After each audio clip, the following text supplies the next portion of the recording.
Hey there, it's Bill Harwood over at the Kennedy Space Center. Chris, how you doing? Bill, good morning. Great to talk to you. It's great to talk to you. And it's weird. I was talking to somebody the other night. I usually ask questions that are totally focused on the mission, but every conversation these days starts with coronavirus. So first of all, how are you doing, and how's your family doing? I appreciate the question. Yeah, we're doing fine. We're just kind of navigating through the last week with all the uncertainty, as the whole world is.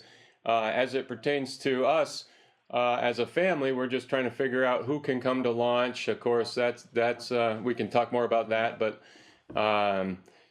as you know, it's uncertainty that's tough for people, regardless of the situation. Whether it's uncertainty on a mission parameters or uncertainty with your life, and that's what's hard. Once you know what you're dealing with, you can move out and make a plan. But until then, it's challenging. Yeah, no kidding. How is that affecting you in Russia? I mean, I know you guys follow pretty strict protocols, when you're this close to launch, but is there anything different going on just because of the virus? Well, interestingly enough, if you'd asked me 8 months ago, I could have told you, hey, this week, these 2 weeks, I will be in quarantine. But it would have been for a different reason I would have answered you that question that way. And now I'm still in quarantine, but so is everybody else around us. And so in terms of like how it immediately affects me, kind of the same. Like I'm limited in where I can go. My contact with people is the same as what the CDC is putting out for the whole world. The probably biggest impact is this past week. Had it been a normal quarantine, I probably could have gone out to some restaurants and left the immediate parameters of the Star City area and just been smart about where we went, but not this time. We're sort of isolated to our cottages and just the essential place to go to get food. Huh. Yeah, I would imagine the very last thing anyone would want would be to bring a flu virus up to the space station. How about the Russian people? I mean, do you get the sense that the Russians are as concerned about this as folks in America seem to be now? Oh, absolutely.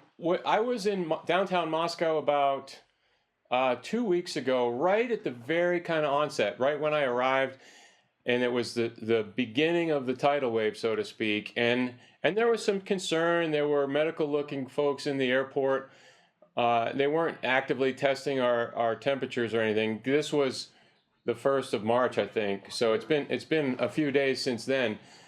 Now, from what I haven't been out in town, but I hear the streets in Moscow are quiet and empty, similar to what you see on the news or the rest of the world. Here in Star City, it's kind of like this little oasis in the woods. Life is fairly, I don't want to say normal, but people are going around. You can go to the local grocery store, getting your hair cut. The training is still happening for the cosmonauts on the territory. But that's in our little enclave of Star City. Outside the gates, I think it's much more restrictive in the larger metropolitan area. Yeah, I'm sure it is. But I guess the bottom line is you're pretty confident that you have not been exposed at this point, this close to launch, and as you said, since you've already been in quarantine. Yeah, absolutely. My wife and I were on the same flight over on March 1st, and other than some media folks and the people that work here in the office, I really haven't been around anybody else. So it'd be really, really strange if I did contract something. Of course, anything can happen between now and April 9th, but we're being really super vigilant so that I can remain healthy to get to the station. Last question on this topic. You mentioned your family and uncertainty about whether they can come to launch. Are there any restrictions at Baikonur on travel? I mean, if they want to come, can they, or do you even know that yet? We do know that answer, and I will have no launch guests at the Baikonur Cosmodrome. And as I understand all the details, again, the specifics have been changing rapidly. But when the borders closed, the Russian borders to non-Russian passport holders, that put a challenge for us because now the launch guests who go into and out of Moscow to get to Baikonur couldn't get back through Moscow. So that closed the gates for us, and that was the final straw that we pulled the plug on launch support for for my guests. We get, as U.S. crew members on a Soyuz rocket, we get 15 guests to come, including our spouse and children and that sort of thing. And so none of those folks will come. Okay, so not just guests, but your family can't come either. Correct, and they're very limited in operational support down there on the Russian side as well as the NASA side. So it'll be really. Bill? Have you ever been to a Soyuz launch? You know, I have not. I've watched a million of them on television, but I've never been there. Yeah, what's super cool normally is you come walking out of the hotel where we stay for the whole 2 weeks that we're down there, and there's music playing, and there's crowds of people lining the walkway as we proceed from the hotel to the buses, and it's very, very motivating. It's super exciting. A little bit analogous to the KSC days when you come out of the ONC building and get on the bus, except the walk is much longer and more people. But it'll be completely quiet. There won't be anybody there. We'll just kind of walk out. Maybe we'll still play the music and fire the three of us up ourselves, but who knows? Wow, it'll be like a presidential debate without an audience, which is what we've been watching lately. Yeah. Anyway, let me switch to the flight itself. I mean, one of the interesting aspects of this, of course, you were assigned to the flight late, obviously because of commercial crew delays and need to have a U.S. crew member on board. And then just a few weeks ago, your Russian crewmates were replaced. How well do you know your new commander, Ivanishin, and the flight engineer at this point? What's your impression of those guys? Well, I've known Anatoly Ivanishin for quite a few years. He's been a cosmonaut, I think, the same length of time. I've been an astronaut, so 15 years or so, and I've been in and out of Star City with him, and been to dinner at his house years ago, and he's been to dinner at my house even before we were assigned as crew members. So I know him pretty well. Never really worked with him, but super professional guy and on top of things with. Very, very well. Ivan Wagner, I've known for less time. Again, a great guy. He's been to dinner at my house last year too. But inside the cockpit, this past week or week and a half has been the first time where we've been sitting together, pushing buttons, flipping through pages together, and supporting each other. And it's been pretty seamless so far. So, if all goes well, you got Doug Hurley and Bob Behnken are going to show up later this spring on Crew Dragon. Then Mike Hopkins, Victor Glover, I guess, arrive later in the summer, if all goes well. Two last questions here. How important is it for NASA and SpaceX and Boeing to get those spacecraft flying? What's your sense of that? Well, I've talked to Hopkins a few times right before I left. My schedule didn't really coincide with Doug and Bob's that much, so I haven't seen them in a while, but Mike Hopkins was telling me they feel pretty confident for this summertime activity, and again, chatting with Pat Forrester, the same thing. The energy, the momentum, the excitement is really kind of building for realistic summertime arrivals. And as you know, Bill, we chatted before when I was chief astronaut, and that was several years ago, and we were talking about this same flight. I think we all had guarded enthusiasm back then. Now it's real. Well, the next Soyuz gets there in mid-October, which would nominally be your ride home, I guess. I know NASA's negotiating for a seat on that spacecraft. I'm not sure that's been finalized. Is there any realistic scenario where you would stay up for an extended mission? I'm just wondering what sort of contingencies are being considered, given there have been problems with commercial crew getting to this point. Well, NASA's pretty good about thinking through contingencies. I think that anything's on the table, and certainly this coronavirus pandemic makes us realize that even if somebody told me a good quote the other day, if you want to make God laugh, tell him your plans. And so I think that certainly there's plan B, C, D discussions with me coming home an alternate route, but I haven't been privy to any of those discussions. Well, hey, listen, thanks a lot. They tell me I'm out of time. I hope you have a great flight, and I look forward to talking to you in orbit. Thanks, Bill. Take care and stay safe to you and your family. You too. Bye-bye.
Okay, thanks.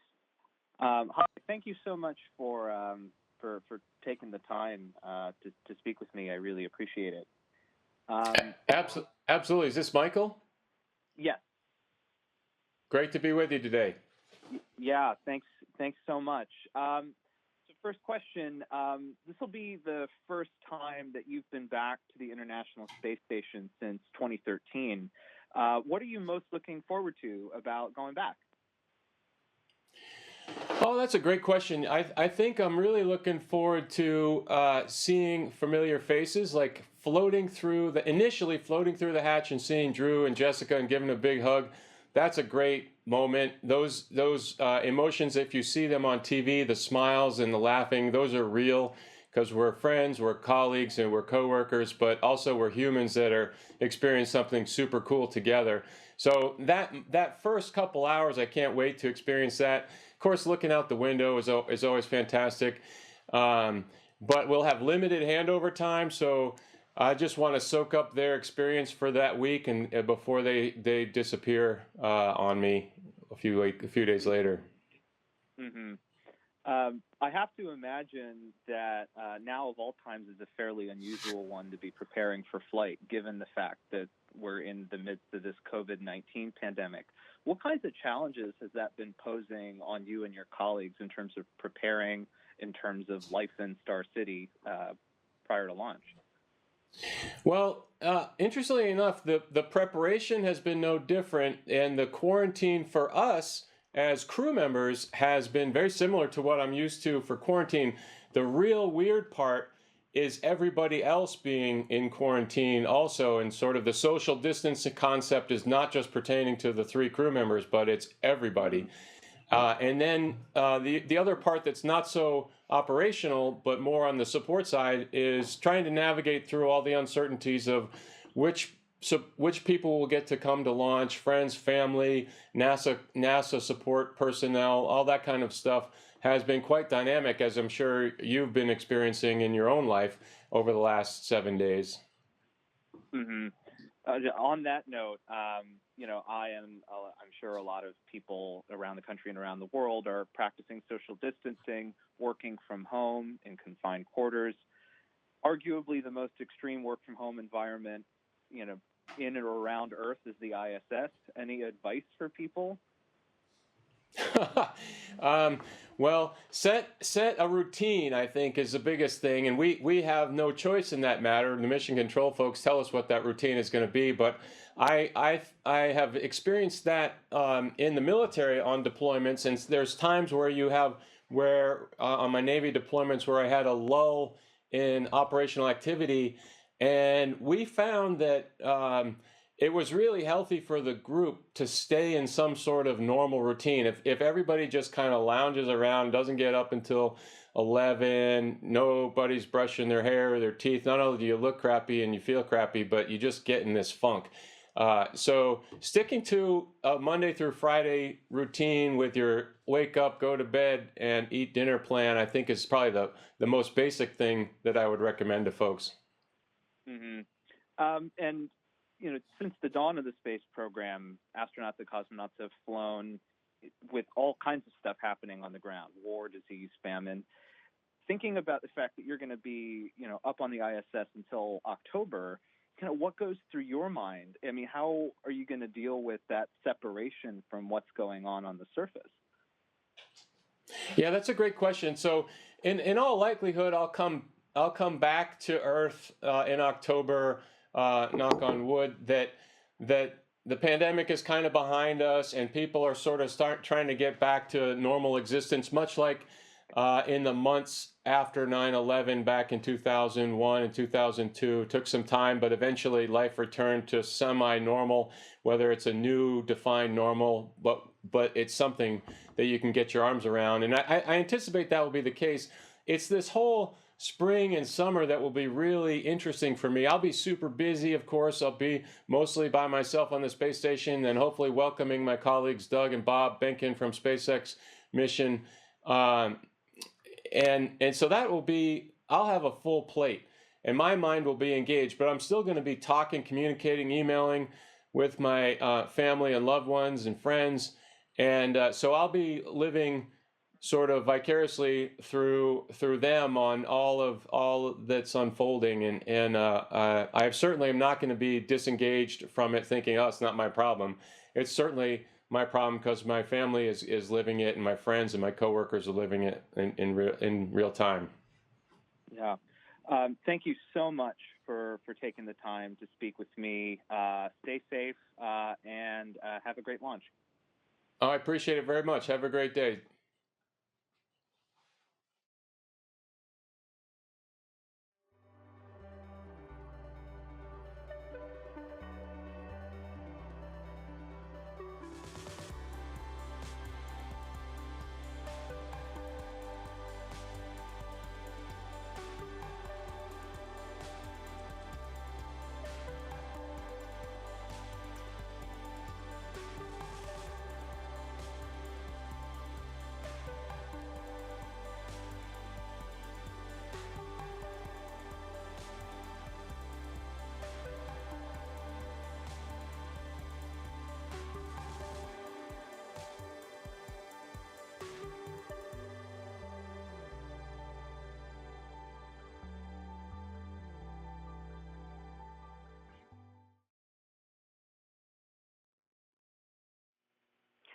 Chris, hey, this is Marcia Dunn talking to you from the Kennedy Space Center today.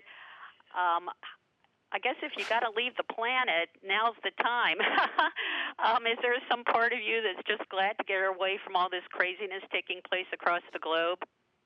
Hi, Marcia. Great to talk to you. Hopefully you're healthy and in a safe place, but good morning. Yeah, it's really interesting. It's none like any other time in our lives as a generation, really, right? Like, to me, goes into where were you when JFK was shot? Where were you when you landed on the moon? And where were you when coronavirus was happening? And I'll have my own interesting story to tell in years to come. Well, tell me about all the special precautions you're taking. I understand even your wife and your kids can't even go to your launch. How are you making sure that you stay germ-free and don't carry the coronavirus up to the space station with you? Well, one of the things about being life as an astronaut is you got lots of people who are very concerned about your health. And so I've got plenty of assistance in that, making sure that we stay physically in a safe location, and the things that we're touching in contact with are also as germ-free as we can make them, or virus-free, I guess. And we're all the same precautions that everybody else out there is taking, washing hands and social distancing and all of that stuff. Here in Star City, we live in these cottage-type buildings, and to a large part, I've been just there. There's a small grocery store a quarter of a mile away, and we walk over there to that, grab our food.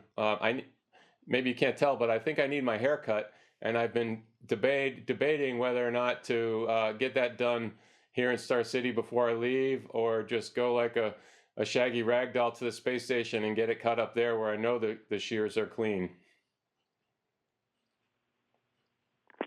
Well, this sort of harkens back to the old days of space launches, Mercury, Gemini, even Apollo, when the wives and the children stayed back home in Houston, and the astronauts launched just with staff around them. How weird is it going to be to even have a reduced staff around you at Baikonur, which I'm assuming is going to happen on launch day? What extra precautions are going to be taken on launch day to keep you far enough from the staff? Yeah, Marcia, that's a great question. I've been actually thinking about that. What the not only launch day, but we're in Baikonur for a solid 2 weeks before launch, and we live in this hotel, and that won't be hard. That won't be any different. We're very isolated, and food is prepared in a special place just for us, and the whole staff lives through the quarantine protocol. That's very normal. What won't be normal is, as you indicated, on launch day, when there's normally throngs of people there and cheering and slapping us on the back as we're loading up the buses, and music playing. And then when we get to the building where we put our suits on, that's where we have managers and family members, although they're behind the glass, they're still there. This time, that won't exist. There will be in that same room. We'll be looking through the glass at maybe one video camera or something like this, and then we'll get on the bus. Same thing. Very minimal folks out there. It really is going to be strange. I'll tell you about it later, I guess. Let's talk again in 6 months. Well, are you already in quarantine? Did they move up quarantine for you? Oh, I'm absolutely already in quarantine. That's been the normal plan. We did not need to accelerate quarantine. It just sort of, ironically, the timing of our entering the strict quarantine protocol somewhat magically lined up with the world caving in terms of quarantine protocol.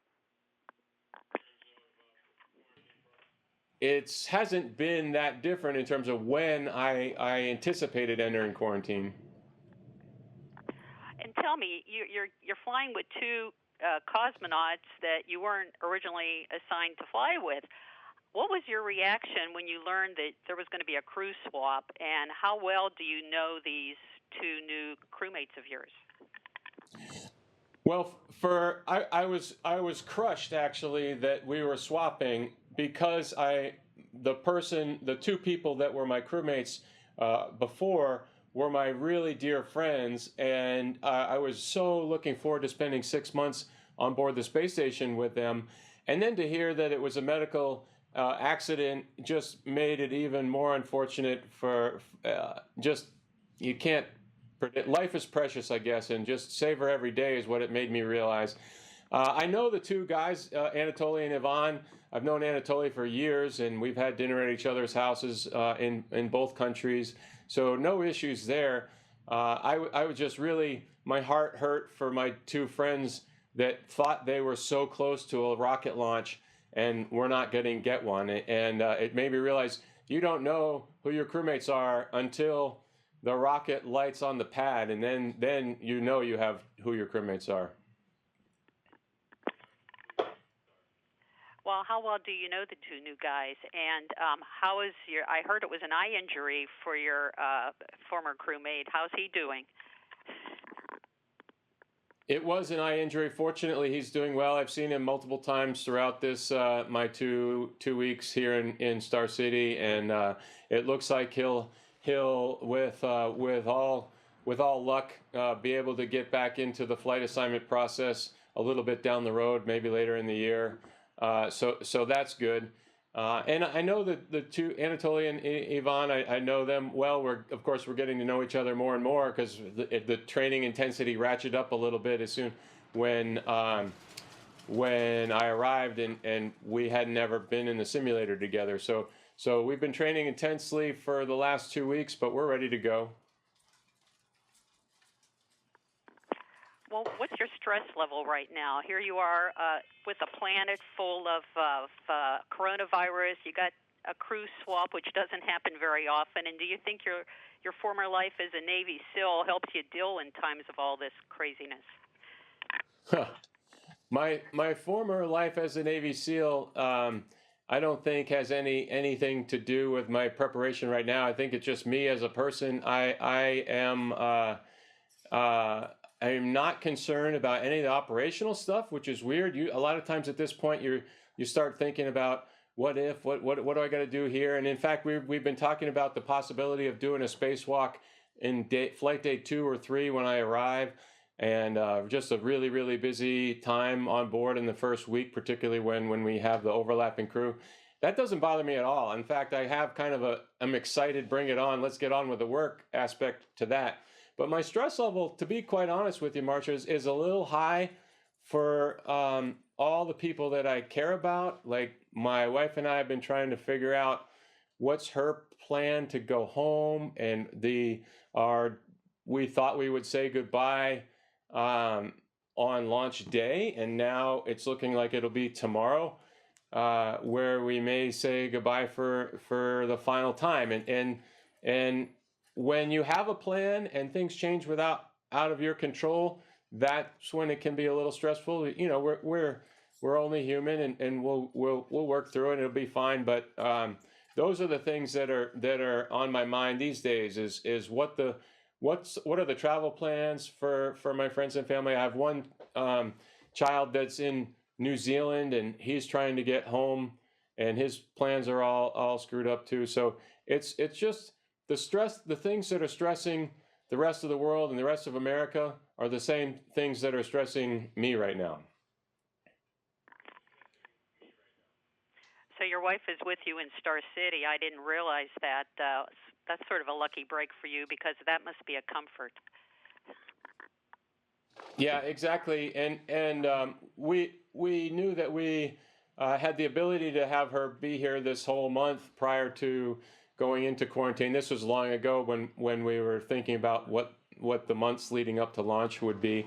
And so it turns out it was a real lucky opportunity that we've been able to be together like this, because it would be a really crushing blow if we were not together during this month, and then she was not able to get to Baikonur, and unbeknownst to us, our goodbye would have been back in Houston on February 28th or 29th, and we wouldn't have known that. I'm very fortunate that we've been together for this month. Well, Chris, I think my time is up. Stay healthy, germ-free, as well as your crewmates. And I guess your flight's 6 months. Any chance it might go longer? And I'm signing off. Thanks. Thanks, Marcia. Take care. Be safe to you as well.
help support thyroid, bone, hair, and skin health, all with great taste. Good morning, Chris. Ted at Weather Channel Control Room. How are you, sir?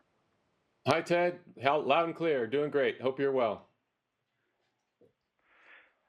Oh, very good, sir. If you could just count to 10 for our audio check, please, sir. Greatly appreciate it. One drop away. Audio check. 10, 9, 8, 7, 6, 5, 4, 3, 2, 1.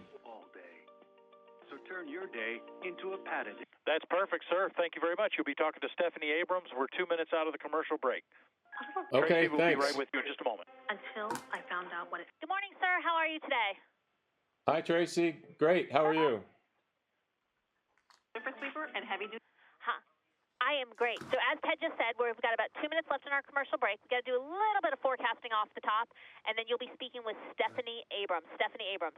We have what are called hard commercial breaks here at the Weather Channel. The computer tells us, starts rolling those commercials, whether anyone's talking or not. So if you hear me say wrap, you got about 10, 15 seconds to finish your thought to give Steph enough time to say goodbye. Okay, got it. Great. To change things. So if you're okay with it, we're going to ask a lot about the mission and all that first, but we did want to sneak in one question if there's any concerns about the coronavirus and bringing it to the ISS, and I would assume you've been in quarantine, that's not a problem, so we figured it would be safe to ask. Yeah, ask whatever you want. Happy to talk about it all. Great. Thank you so much.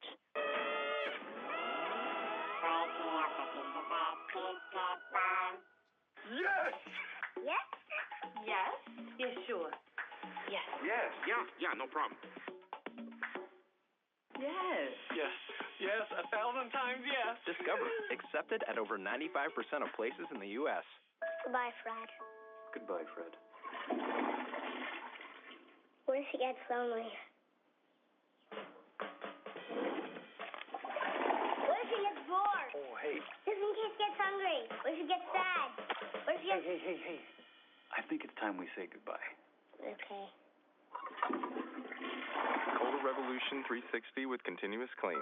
Stays clean 5 times longer. It's okay, Dad. Only from Kohler. What's our Safe Flight story? We were on a camping trip when our windshield got a chip. We drove to Safe Flight Auto Glass for a same-day repair. And with our insurance, it was no cost. Really? Safe Flight has service we can trust. Safe Flight Repair, Safe Flight Replace.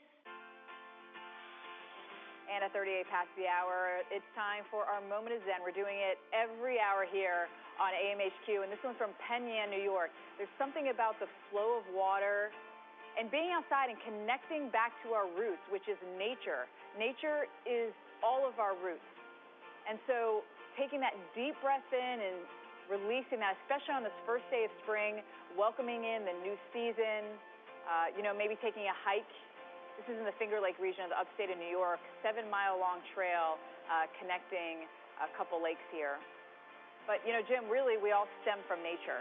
And so I think that's why we all feel better.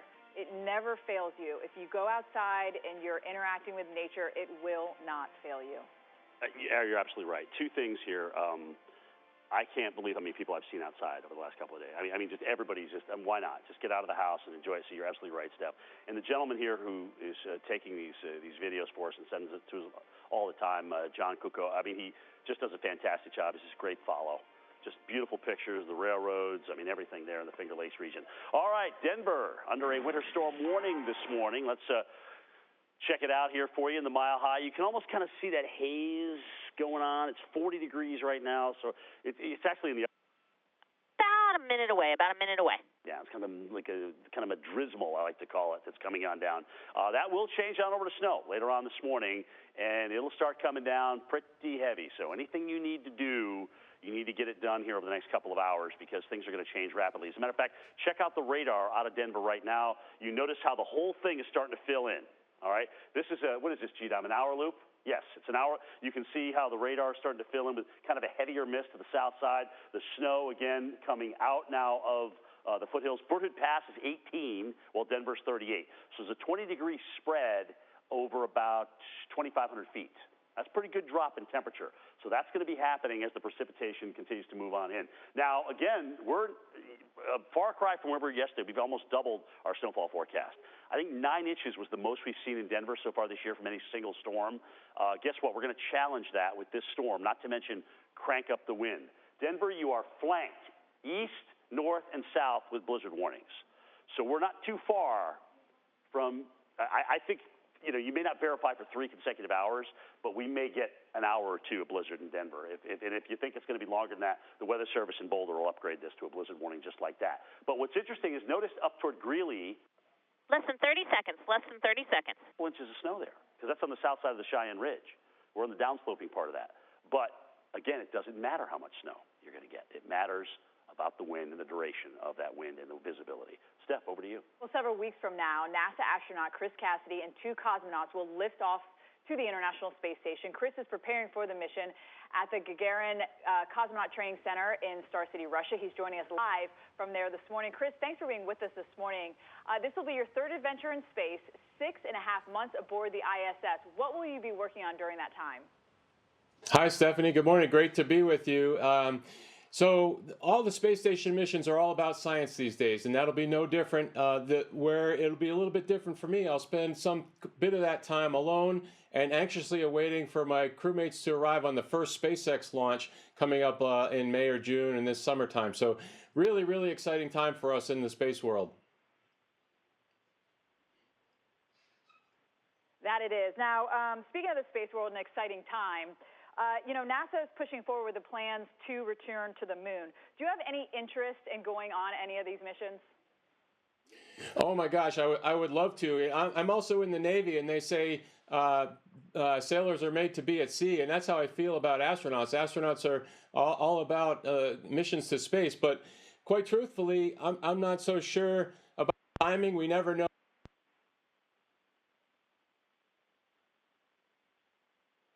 Rest of this year, and when I come back, I'm support my colleagues that are going to go on those first couple moon missions.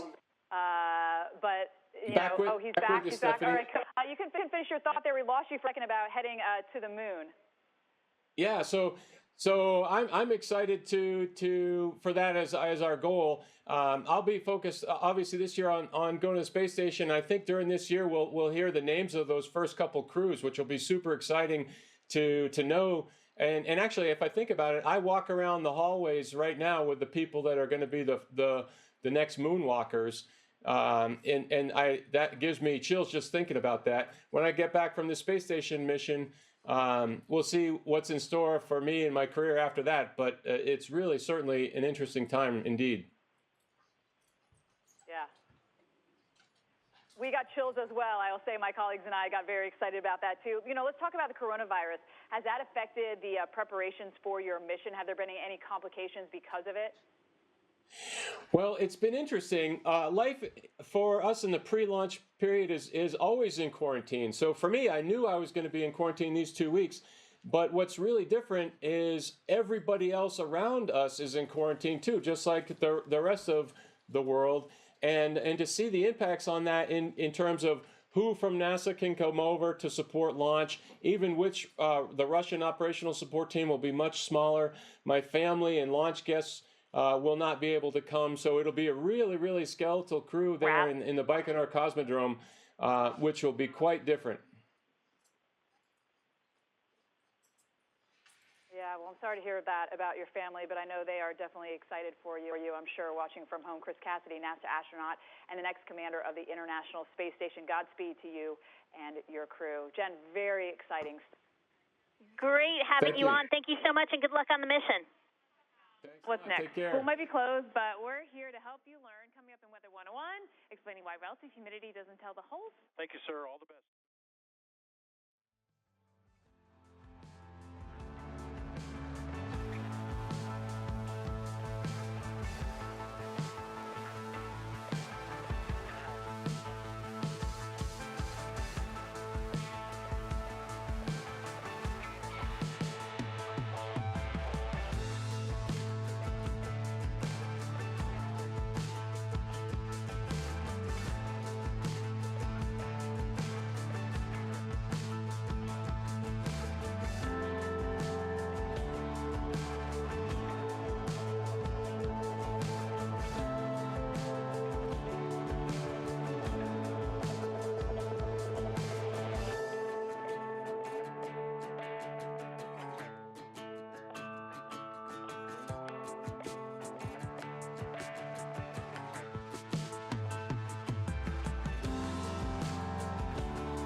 Hi, Chris Cassidy. This is Stephen Clark from Spaceflight Now. How do you hear me?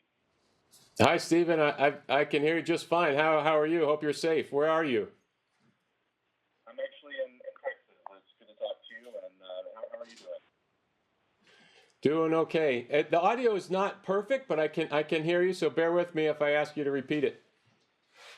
Of course. I have a few questions for you about your mission and some questions that I may ask you already heard this morning. So, first of all, with the COVID-19 pandemic, I was interested in how your training has been impacted in these last few weeks. Yeah, so when I arrived here in Star City, it was March 1st, and that was the very kind of early onset of the talk of the virus. It was just in I think China is what most of the talk was back on the day I arrived.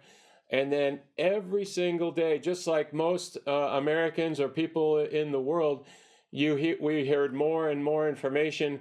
And as this information came in, it became very clear to us that our quarantine period was going to be much more stringent, and that the launch activities in Baikonur would be affected in terms of who could come and who can support and all that kind of thing. So our actual training didn't change. Like, we still did the same number of simulations and we had the same exams.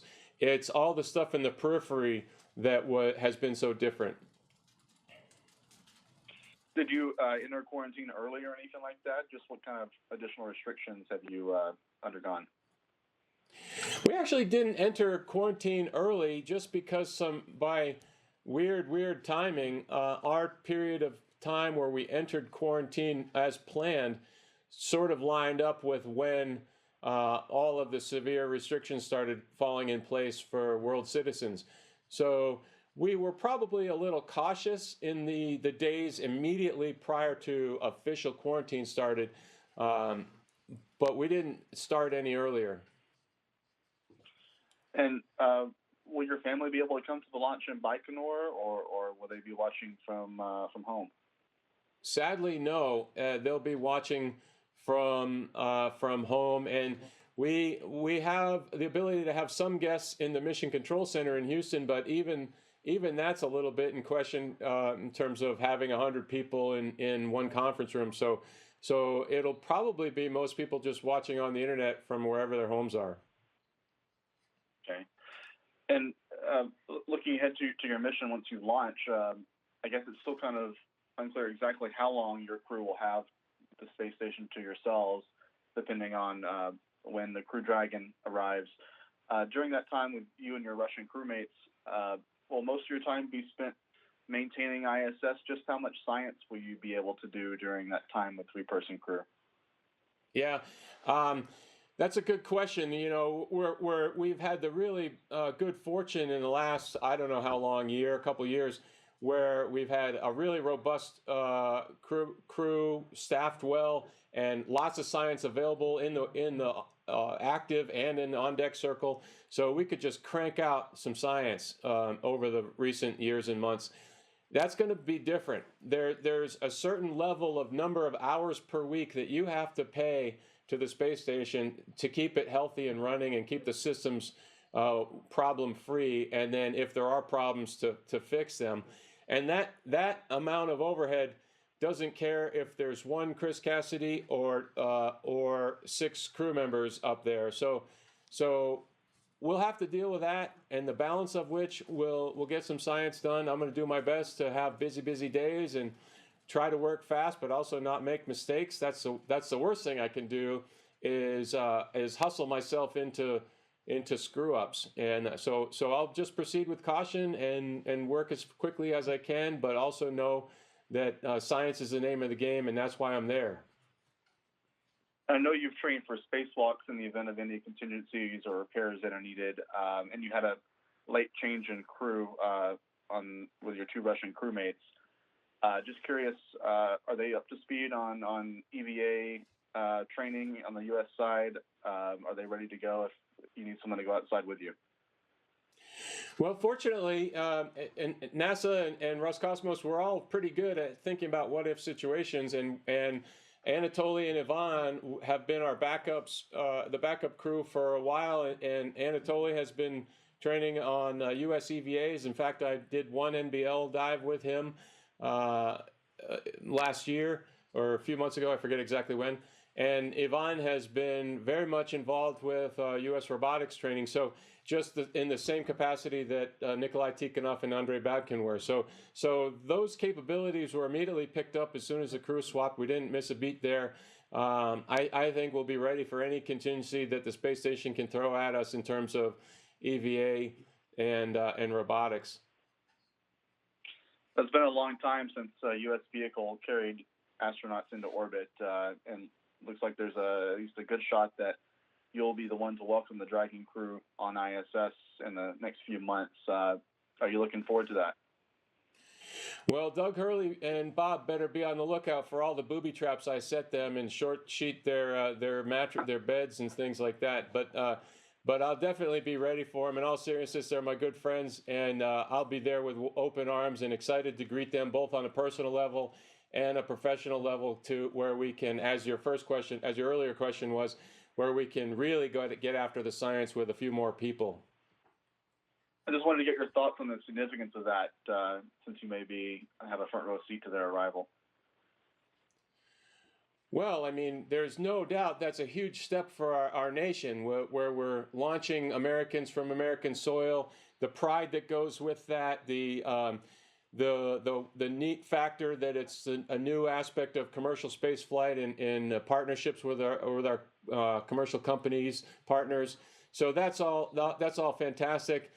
In getting that capability back in our nation, it can't be understated, and it's just really an exciting time to be part of our manned spaceflight program. Do you hope to have them sticking around for a few months? Oh yeah, as long as they'll have me. I don't think I'll be too stinky by then, so they'll probably be curious to stick around. Great, and just to close it out, you're a veteran of 2 space shuttle missions. You're going to be launching on Soyuz from a different launch site. I'm just interested in what you're looking forward to most about launching on the Soyuz, and anything some other astronauts may have told you to prepare for it. Well, I've launched on one space shuttle mission, the Endeavour, and then in 2013 I did launch on a Soyuz previously. So I have had a Soyuz experience, and so I kind of know what the vehicle is like. It's a small capsule. It's meant to bring 3 people and not a whole lot of anything else, and so it's a tight fit in there. But what I'm really looking forward to is looking over at Ivan, my crew member's face. It's his first time in to ride a rocket, and I'll have one eyeball on the control panels and one eyeball on him to see his big, huge smile as soon as the rocket cuts off. Well, good luck with the rest of your training, and good luck with the launch, and thank you again for your time. Thanks a lot. All the best to you. Stay safe. You too.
Hello.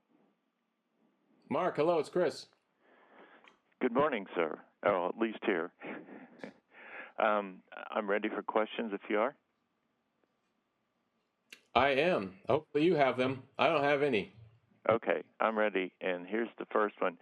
When we spoke last year, at the end of last year on the crew at the Johnson Space Center, you had a demanding mission agenda, and I know that's typical.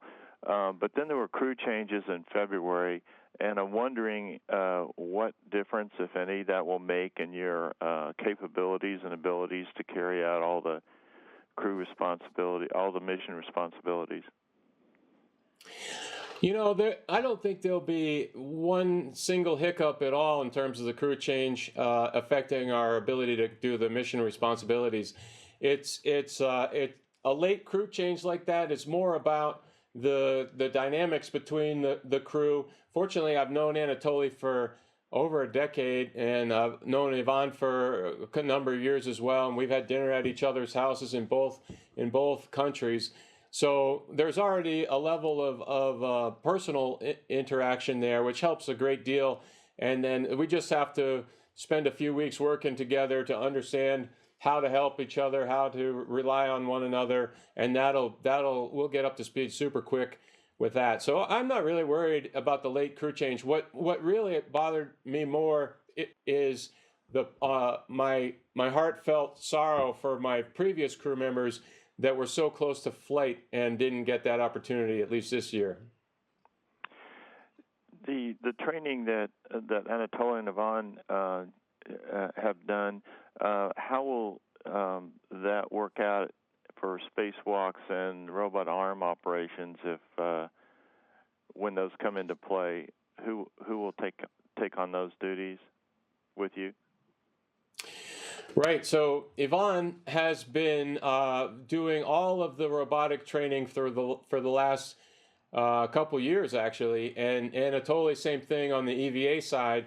They were the backups to Andrei Babkin and Nikolai Tikhonov, who were doing robotics and EVA as well. So they are completely up to speed, and their skills are solid. In fact, as soon as I hang up with you in about 20 minutes, Ivan and I have a robotics refresher session here in Star City with the instructors back there in Houston. So we're keeping our skills sharp right up until the last minute. But no question that we'll be ready for anything that the space station throws at us in terms of robotics and EVA. Okay, and I apologize a little bit. I think probably you're getting some of the same questions all around, but I want to also ask you what your assessment is if SpaceX and NASA are able to proceed with the Crew Dragon test flight with Bob Behnken and Doug Hurley in May or so. How might that help you, especially if their stays were extended, but even if not, try to carry out the research agenda and perhaps maintenance concerns? I guess I'm kind of asking, is it a big deal to be able to sort of see that coming your way, possibly?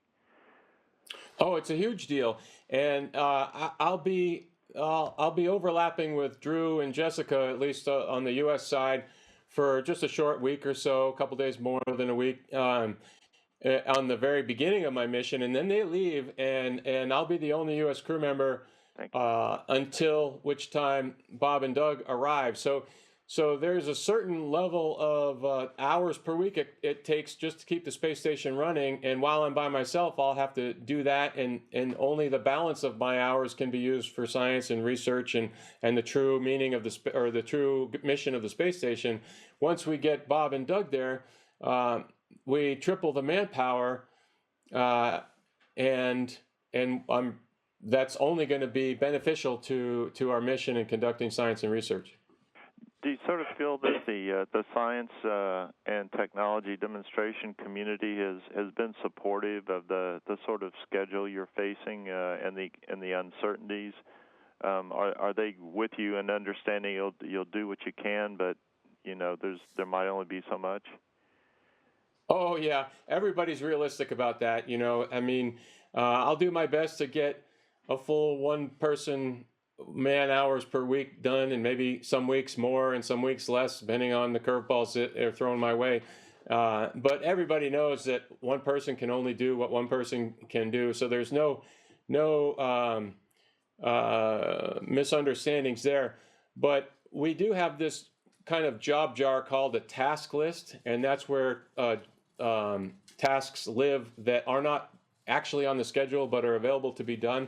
And I'll dabble in that as much as I can and try to get us ahead of the schedule when time permits.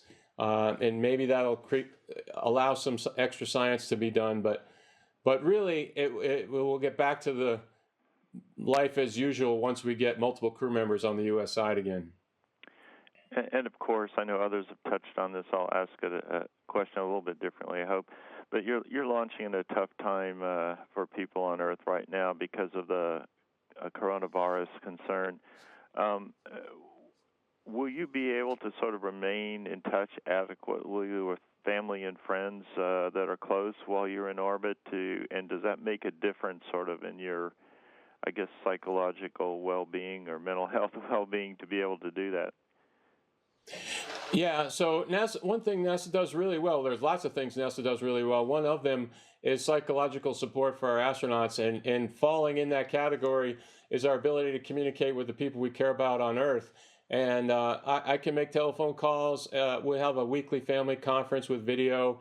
Of course, we have email. So no shortage of a way to stay connected with friends and family. And then through the space station operational communication, I'll be talking to the flight directors and the Capcoms and people in mission control and hear about what's going on in the world through them. And so I will be very interested in knowing what the status of the world, what the status of airport closures, what the status is of travel, domestic and international, and impact on people. And I'm kind of thankful that I got to see the onset of it in person here from Star City. By in person, I mean watching the news and the internet just like everybody else. Because I think that gives me a good appreciation for how fast, how rapidly it changed. How if you think about 7 days ago, the level of restrictions compared to today, and then you fast forward that to next week or in October when I come home, and all those will be different scenarios. So I'm just really interested as a citizen of the world to know what it's like. Let me ask you too, in regard to that. NASA, of course, has tried to take a conservative posture, work at home when possible for its employees. Does that raise any concern in your mind, or is that you're locked in and good with that? No, you'll be supported. Well, there's no doubt in my mind that the space station will be supported well. There's no scenario that I can imagine that we just pull the plug from mission control and we're flying the station on our own. We're trained for that. I mean, we have the ability to send all the commands and respond to everything and maintain the station in the event of no communication. But I can't really see that being the way that we go toward, that we end up. Now, I care greatly about my friends and colleagues and their safety and their family safety in Houston, the people that are in mission control. So certainly I fully support minimal manning in mission control, and we have backup control centers too. And so there's creative ways we can maintain a solid level of support to the space station throughout this whole thing. Well, please accept my best regards and take care. And thank you so much for your time. Thank you, Mark. All the best to you. Thank you.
have a special treat, and your guest is ready to go, Randy. And he is there. Good morning, Chris. How are you? Hi, Randy. Good morning. Great to be with you today on your radio station. Well, it's great to have you. We're talking with Chris Cassidy, who is a veteran of several space flights already. And Chris, how do you compare the Soyuz spacecraft with the shuttle that you used to get into space before? So that's a great question. I've been asked that many times, and the space shuttle is so much more massive that that's how the Soyuz is smaller vehicle. It responds differently to the control inputs, but the physics is the same. The ride to space is still dynamic, regardless of the vehicle that you're in. The shuttle just feels a little more rumbly because it's so heavy, carrying so much cargo. Let me ask you, every time they launch that place in the Soyuz, they have that little talisman that tells you when you reach weightlessness. What's the one we're using today for you? Actually, I don't really know. It's been so busy. We had a late crew change, and we've been just focused on our training and preparation. And then quarantine has been a little more intense with the virus situation. As a crew, we haven't had a chance to talk with each other about what the weightless indicator will be. I'll be surprised just like you.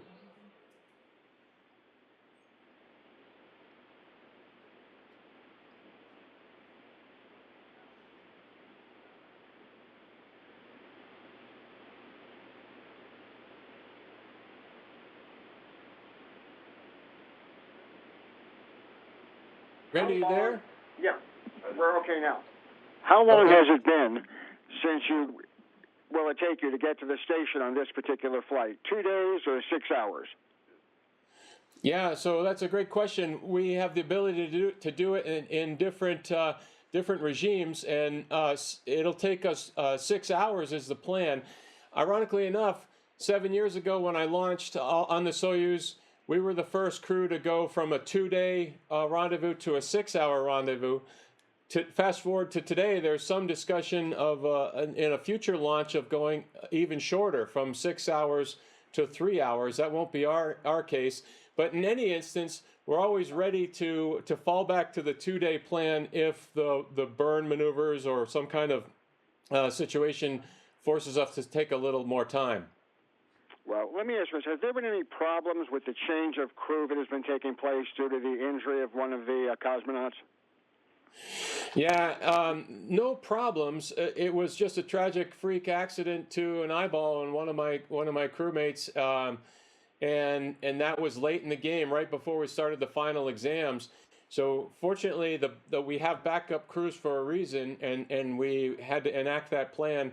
I was very sad for my friends that I've been training with for a couple years, or for better part of over a year, that they weren't going to get their first space flight on this particular launch, and I wasn't going to get the joy of spending 6 months with them in space. But I know my two crewmates pretty well now, especially, and we'll not miss a beat on the operational side. So no worries there. Do you expect any major changes to the ISS since the last time you visited and put a piece onto it? So the biggest change that will be that I'm anticipating is the arrival of 2 of my colleagues on the first Crew Dragon mission. That'll be exciting. We're anticipating that in May or the summertime, however the schedule shakes out. There's a few smaller differences that for me I'll notice. There's a module called Beam, which is an inflatable module. That was not there when I was on the space station last time. And there's a big giant closet that we have called the pressurized PMM. And that was in a different location when I was there last time. And I imagine the first few days I'll be thinking going to PMM, and I'll go down in the node 1, and I'll really have to take a trip around through a different alley to get to it. But those are the only 2 things that are significantly different from when I was there previously. Do you have any spacewalks planned during your mission ahead of time? So we had thought that there might be a spacewalk in the first week while we overlap with the other crew, and I know there's discussions happening in Houston, probably actively today, on whether or not that's going to happen. So we'll see. I of course would love to do one in that time frame, even if it's really soon after I arrive. No problem there for me. I'd be anxious to get out the door and do it. Once those guys leave, our opportunities for spacewalks are a little less. While it's just two Russians and myself, until Bob and Doug arrive, and then we have more options to do a spacewalk. So to answer your question, I can't give you a specific yes, we have X, Y, and Z planned on these days. We're just ready to go as soon as we have the right crew complement on board the station to do. I know there's a list of EVA activities that need to happen, and we'll look forward to getting them done when we have the right people on board. How proficient are you in Russian? Well, my instructor says I'm one level above caveman.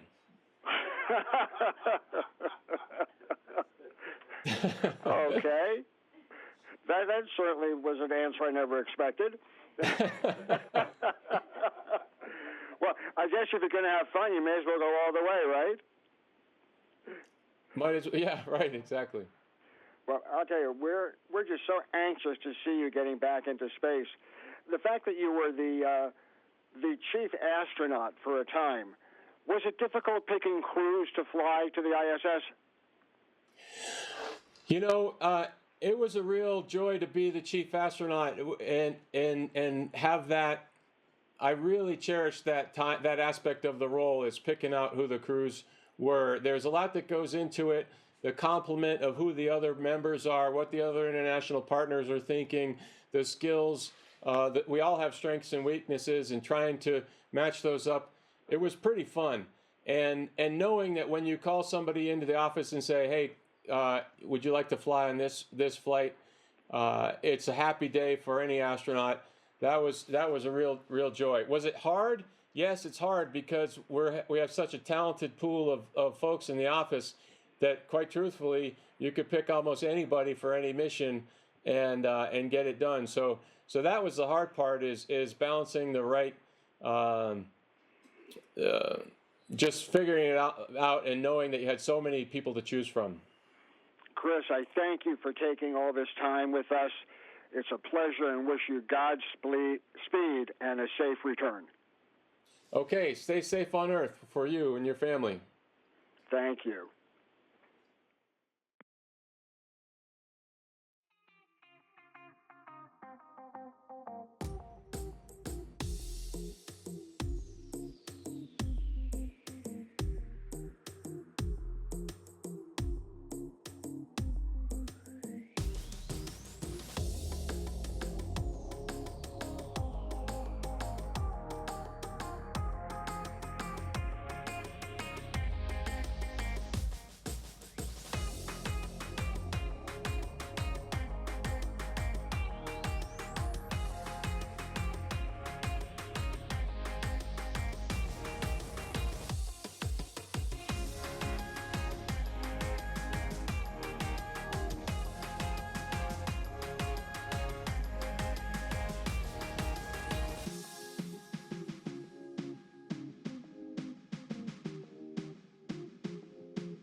Hello, sir. How are you? Doing great. Good to talk to you. Who am I talking to? MC2 Lewis over at Defense Media Activity in Fort Meade, Maryland. Hey, Chief. Great to talk to you.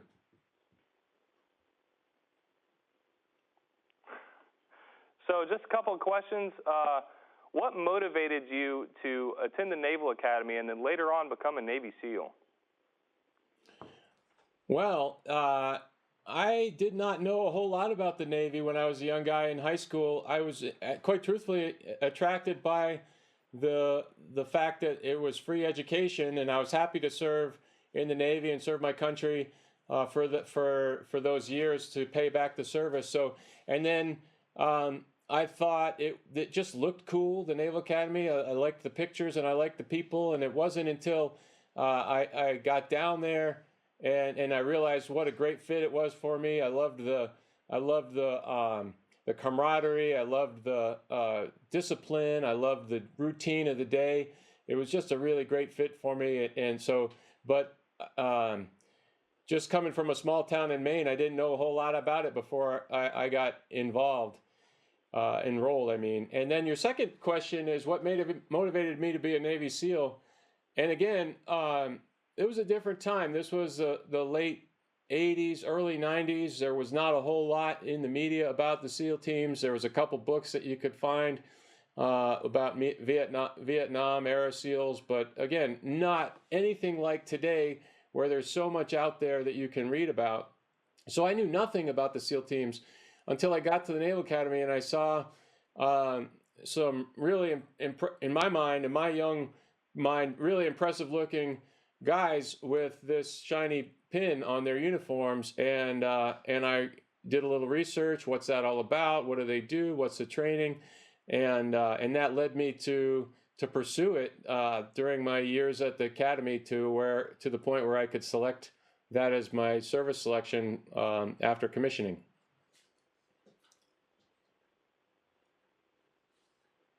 Excellent. So my second question comes from a couple of your YouTube videos. There's a comment on a couple of them saying, becoming a Navy SEAL wasn't enough for this guy, so he became an astronaut too. Makes me feel kind of insignificant. If you could reply to this person, what would you say? Oh, well, I'm just the same person they are. I've been blessed and lucky with some great opportunities and great mentors and a little bit of initiative on my part, seeking out some opportunities. But really, life is largely about timing and being in the right place at the right time and knowing about things. Like if I didn't know that SEALs was a thing I could select, I wouldn't have even tried. I didn't know that you could apply to be an astronaut as a Navy person until I was a junior lieutenant in the Navy. I was probably 26 or 27 years old when I learned about the process. I learned that my background was similar to other people who had been selected as astronauts. And so knowledge and being informed is a big part about it. So to that comment and that person, it's open to all of us, life in whatever you want to do, whether it's SEAL teams, whether it's astronauts, whether it's anything you choose. And the Navy is all about opportunities. We have so many cool things to do in the Navy. I don't know if that particular comment was from a Navy person, probably likely not, but the Navy has given me so much, and I'm very thankful that for all the opportunities I've had. Excellent. So this one's going to talk about your experience in space, and I wanted to see if you could put into words what it was like experiencing space for the first time. What were some things that you were seeing? What were some things that you were hearing? And what was going through your mind? Well, my very first experience in space was on right after the rocket cut off, the engine stopped on my first mission, which was on the Space Shuttle Endeavour, STS-127. And I had a job to unstrap immediately from my seat, take out this giant camera, and turn around to the window and photograph the external fuel tank, because if there were chunks of foam identified as missing from these pictures, then we had reason to concern that those chunks of foam may have impacted the space shuttle and therefore we might need to do additional inspections. So it's a seemingly small job to take photos of the tank, but of significant import. So I remember being very nervous about these pictures and so focused on the camera and so focused on the tank.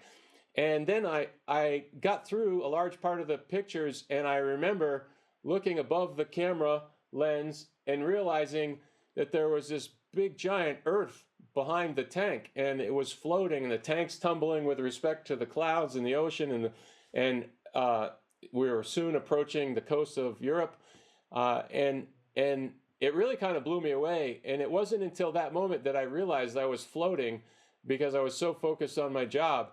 And then I realized I was floating, and my gloves are floating, and I'm bumping into my crewmates, and typical first guy, first gal, first time syndrome there.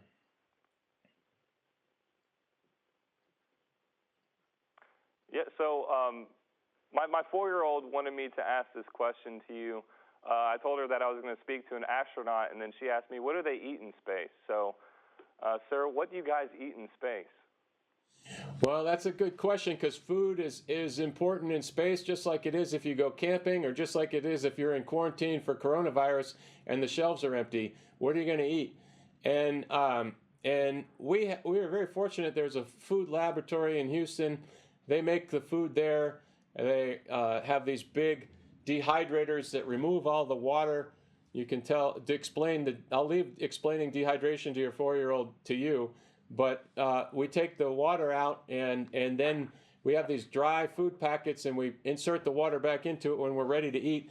And the food, it's not just bland, icky, nasty food. It's really tasty, a wide variety of vegetables, fruit, meats, and side dishes, potatoes, and desserts, of course, and then plenty of things that you can just get in the grocery store, like snacks and power bars and nuts and candy and all this kind of thing. So, and then you multiply that by the other international partners that we have, the Russians, the Japanese, the Europeans, and the Canadians. Each of those countries contribute their food. So we have quite an array of food up there, and I've never been hungry on board the space station. Although if you ask my family, I've probably never been hungry, period. But it's also true in space. Okay, so I guess this will be my final question. And as such a successful leader, sir, what are some things that you would tell a junior sailor, like a bit of advice, to help them become better leaders too? Yeah, that's a great question. So specifically speaking to the sailors out there in the Navy, it's first and foremost, be motivated at your job, and look around at the leaders around you, the ones that you aspire to be, both, and then the ones that you would rather not take on their traits, and put that together in a package that's right for that person as an individual, and be the leader that you want to be. Treat people the way you want to be treated. Listen to those folks.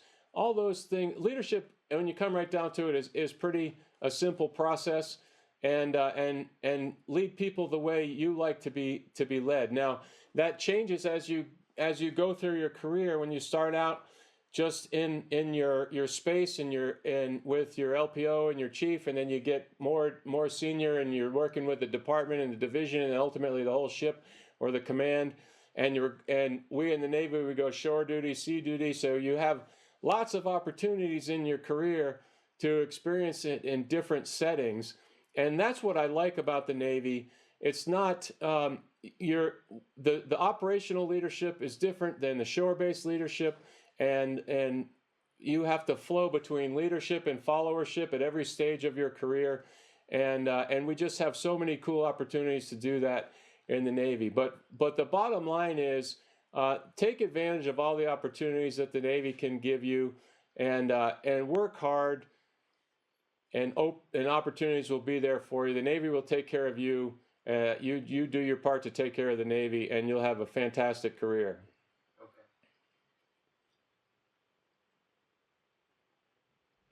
All right, sir. Well, thank you so much for your time. Enjoy your next launch, and be safe. Thanks a lot. You be safe as well. All the best to you.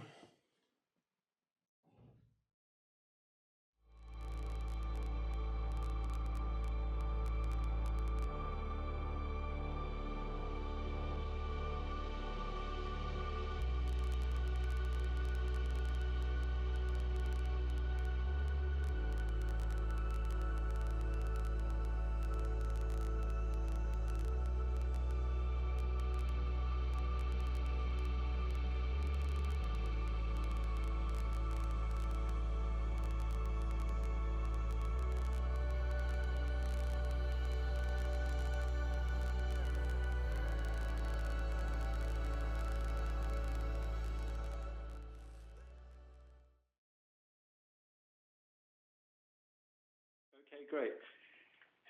Hello, Chris. Can you hear me? Hi, Sam. Yeah, I hear you loud and clear. Good afternoon to you. Good afternoon. Good morning here. You're my favorite taker of selfies. Yeah. Sometimes I'm better at others. I think I'm better at selfies in space than I am here on Earth. Is that right?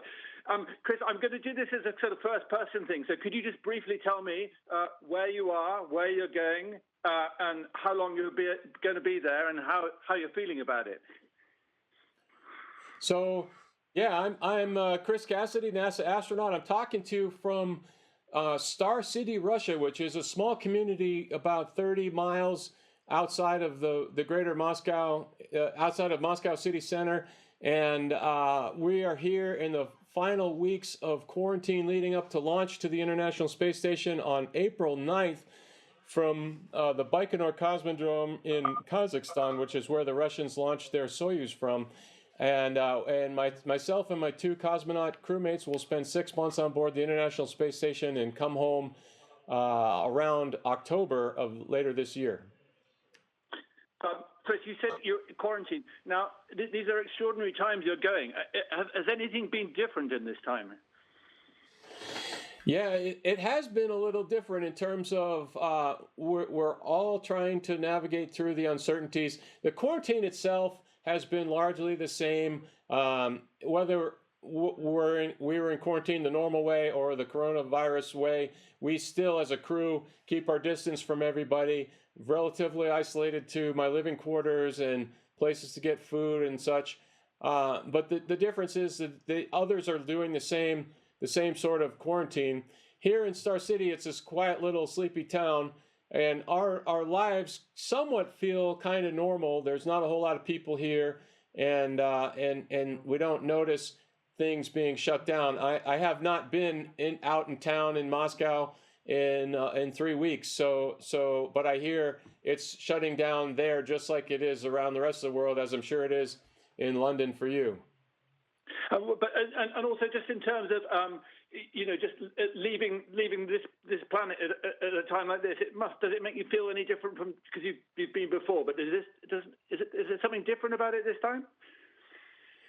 Well, what's different is there's a couple, and most immediately what's different to me is my friends and family won't be at launch. The normal NASA support team, an operational group will not be down there in Kazakhstan. Even the Russian support group will be much skinnier, and so it'll be really kind of quiet at the launch pad. That's the immediate difference. The other difference is how it will be for me when I call my wife and call my family from the space station. We'll be talking a lot about what are the current situations, how are things changed since I left. Can you move around? Can you travel? Are any of your plans canceled now and even further than what you had anticipated? That kind of thing. I think I'll be asking more questions about their lives than them asking me about mine on the station. Are you worried about it, Chris?